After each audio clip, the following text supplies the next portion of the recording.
Si la Floride est connue de tous pour être une terre de vacances de toute l'Amérique du Nord, il y a fort à parier que dans la NHL, ce ne soit pas le cas. L'équipe s'est considérablement renforcée et le double champion des années précédentes a ramené des joueurs que l'ensemble des amateurs de la ligue détestent.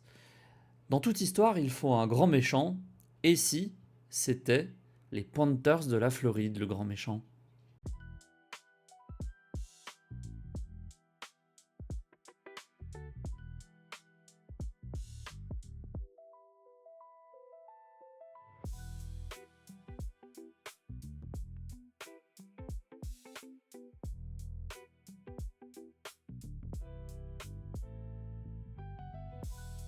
La première start importante pour comprendre la saison des Panthers de la Florida, c'est le chiffre 0. 0, c'est le nombre de joueurs dans l'équipe qui ont disputé 82 matchs la saison passée.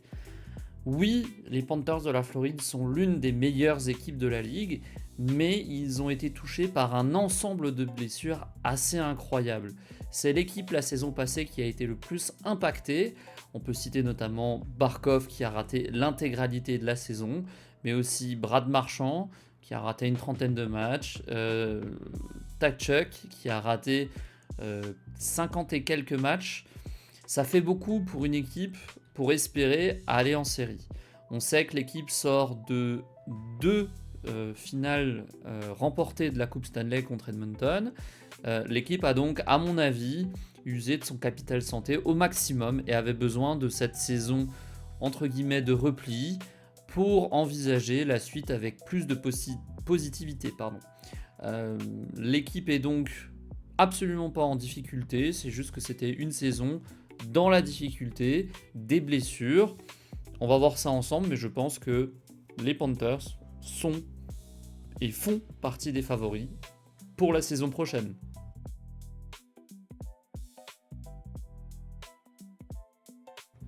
Faisons ensemble le tour des données statistiques des Panthers sur la saison passée. 25e place, ce qui tranche franchement avec les saisons précédentes, avec 84 points. La 18e attaque, 251 buts marqués, mais surtout l'une des pires défenses de la ligue, avec 276 buts encaissés. Il n'y a pas beaucoup d'équipes qui ont fait pire dans la ligue la saison passée. Au niveau des unités spéciales, la supériorité numérique a pâti des blessures et de l'absence des stars, avec 19,4%. C'est une 19e place qui ne reflète pas, je pense, le talent offensif de l'équipe. À 82,1%, l'infériorité numérique s'est mieux portée, bon pour le 8e rang. Les tirs par match sont à 28,4, 13e rang dans la ligue. Et le pourcentage de tirs marqués est à 10,7%, c'est bon pour le 17e rang.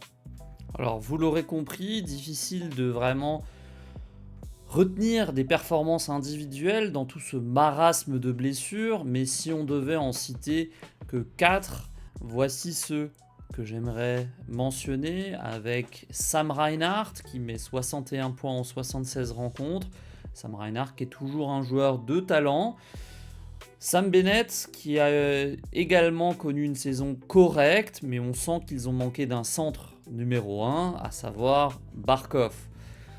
Carter Verhaeghe qui confirme le talent offensif qu'on lui connaît, 55 points en 77 matchs. Et enfin Brad Marchand qui a connu un début de saison stratosphérique avant de lever le pied au fur et à mesure, et notamment après la pause olympique. 54 points en 62 rencontres pour le vétéran, mais qui lui a su garder un plus-minus positif.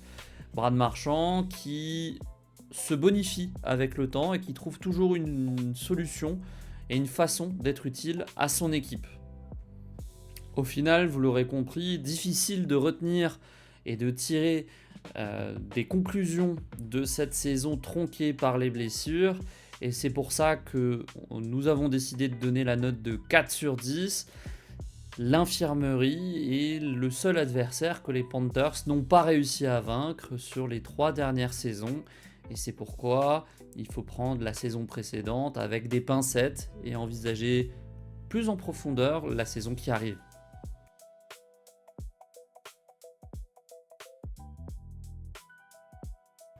Vous l'aurez compris, les Panthers sont un effectif dominant qui a pour unique but de remporter la Coupe Stanley année après année. Et pour ça, les Panthers ont décidé de frapper un très grand coup. Ils ont frappé très fort en allant chercher le frère cadet Tkachuk avec Brady. Brady qui arrive en provenance d'Ottawa, qui a connu une fin de carrière difficile du côté d'Ottawa avec des déboires un petit peu extrasportifs alors qu'il était le capitaine de la franchise. Il rejoint donc son frère en Floride avec pour seul objectif de remporter la Coupe Stanley.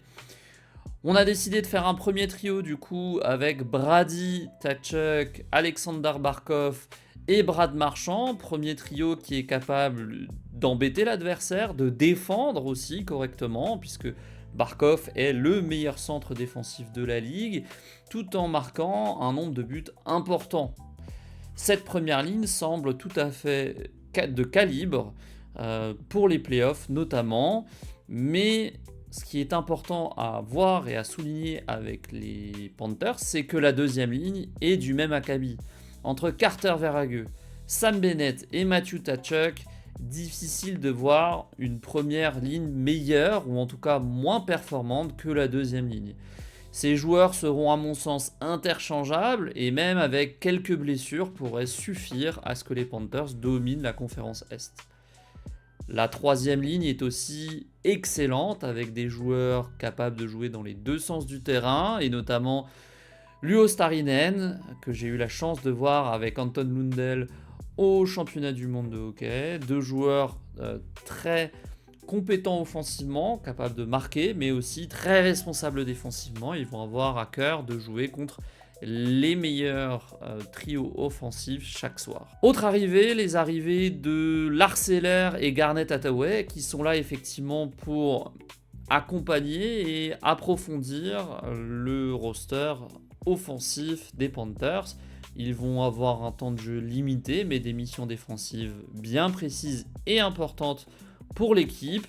Ils ont signé un contrat d'une seule année, le message est clair, c'est un one and done, le but étant d'aller gagner la Coupe Stanley sans impacter de manière outrancière la masse salariale des Panthers qui est déjà très entamée.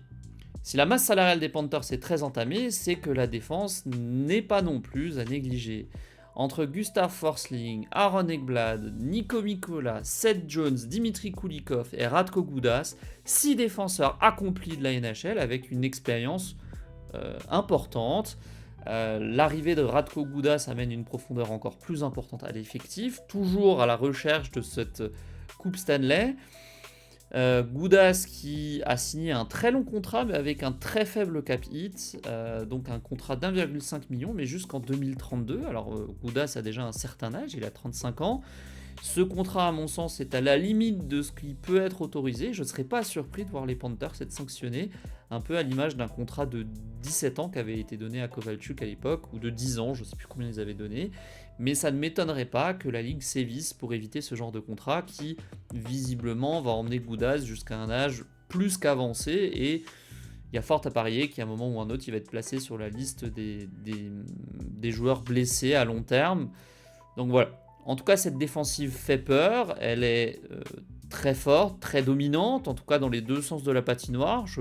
Difficile de retirer un élément vraiment dominant, que ce soit offensivement ou défensivement, mais on peut quand même se rappeler qu'Aaron Ekblad, l'ancien premier choix au repêchage, s'il n'est pas blessé, s'il ne subit pas de commotion, est un défenseur tout à fait capable de mener un powerplay, mais c'est aussi le cas de Seth Jones, l'ancien de Chicago, drafté à la 4e position, qui a tout à fait le potentiel offensif pour accompagner les vétérans de l'attaque des Panthers.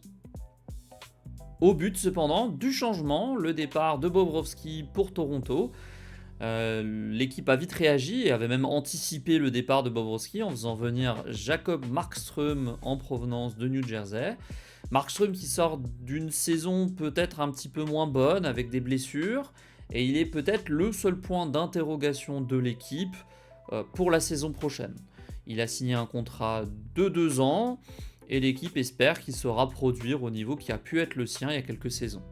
En deuxième gardien, ils ont fait venir le jeune Akira Schmidt, le Suisse, l'ancien de Las Vegas, qui peine à vraiment prouver sa qualité au sein de la ligue. Il a eu des bons moments du côté de New Jersey, mais depuis, il n'arrive pas à passer le cap et à prendre une place de joueur régulier dans la ligue.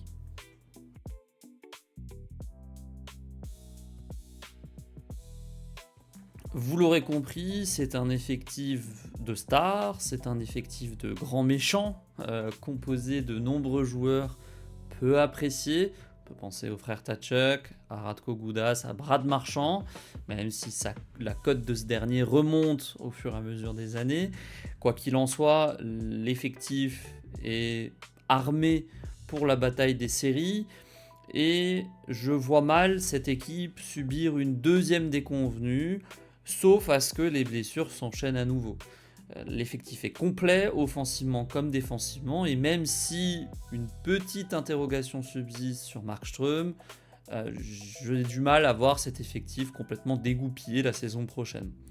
Je vois l'équipe terminer dans les 8 premiers et se qualifier facilement en série.